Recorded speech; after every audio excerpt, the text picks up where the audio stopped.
My name is Nassim, Haramein. Thanks for coming, all of you. We've got people from everywhere. Portland, Ashland, Reno, all the way from Reno.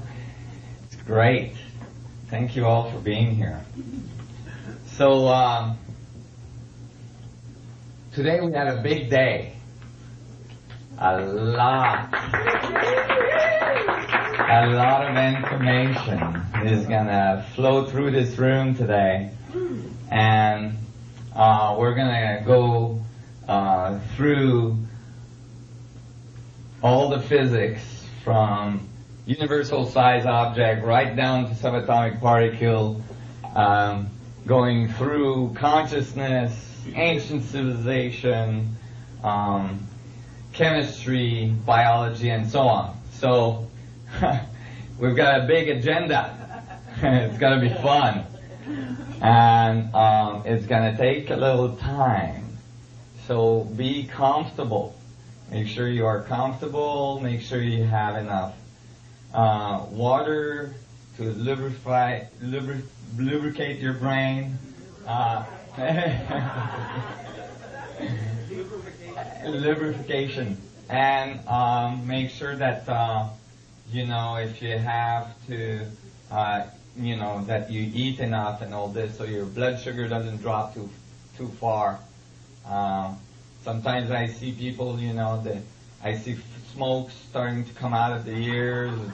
Then I know there's like damage being done. So we'll try to avoid that today. Oh, okay. Maybe we can turn that down on the board. Which one was that? That one there. Low.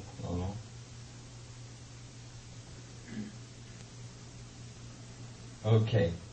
Is that better? Yeah. Good. I've been having a little bit of trouble with my throat, so usually I just project, but today I'm going to try to be nice to my voice. Yeah. Get good lubrication going. So, go ahead. What's the break schedule? The break schedule is when I see everybody's turning purple because they have to go to the washroom and stuff, then I'll stop. Actually, if you guys are really exhausted and you need a break, just let me know, because I just keep on going. I just go and go for like 13 hours. So, sometimes I forget about the crowd. And so, oops. So, but in general, I'm going to try to break around 1 o'clock or 12:30. And then we'll reconvene for a little more, and then we'll have lunch around 2, and then come back, and then I have the evening sessions. We might be here for a while. So, I was asked to present a bunch of different things today that I usually don't have time to present, so I'm going to try to squeeze it in. So especially a section on the Knights Templar that I usually don't present. So I'm going to talk real fast. One thing that happens is that when I'm presenting this information, there's a certain amount of complexity. Although the concepts are really simple and you're going to get them right away, there's a certain amount of complexity. There's a certain amount of rewiring that occurs from things that you've been taught and from just a new way of thinking coming in, and that takes a little bit of time. And what happens is that if you have too many questions that are unanswered, then it starts piling up, and that's when I start noticing people turning, white, and it's like, oh my God, they're gonna explode. And so, because it makes like a dam of all the things that are not figured out. So I'm going to allow you to interrupt me and ask questions, but it's gonna have to be like really, really crucial for you to interrupt me and ask questions. Otherwise, I just get interrupted too much and it breaks the flow and it's really hard to get all the information in. So before you ask questions, please think about it or see if I'm going to answer that question shortly after, because commonly that happens.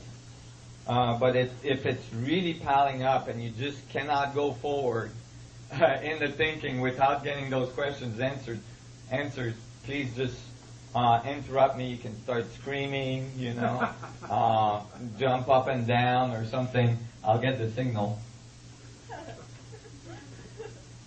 So I'm going to go through the information today in a little bit of a chronological way. How I came up with it and how it changed my life and how my life evolved as the information evolved. And you'll see that although this information can get extremely complex, extremely fast, the way I learned about it, the way I learned it, makes it easy because it was just a series of logical progression that I teach typically to even 7 years old.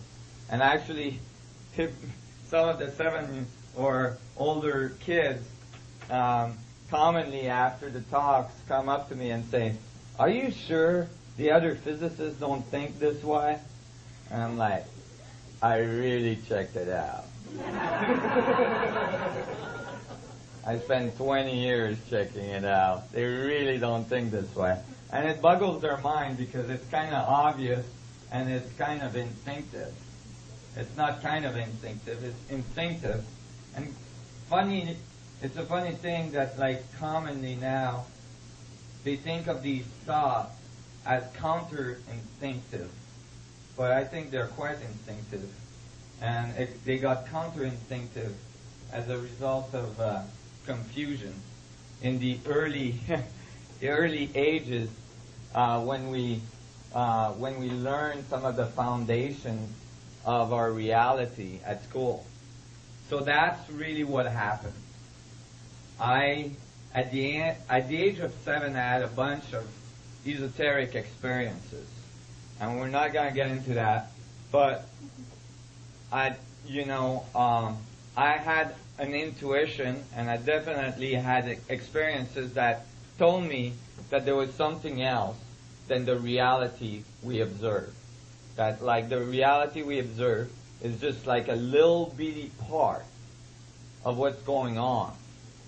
Just like if you'd like the electromagnetic spectrum has a section that we see, and then there's a whole bunch we don't see.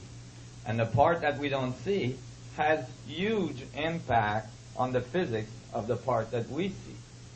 And I felt that very early, until they discovered, for instance, X-ray and infrared and long wavelengths and so on.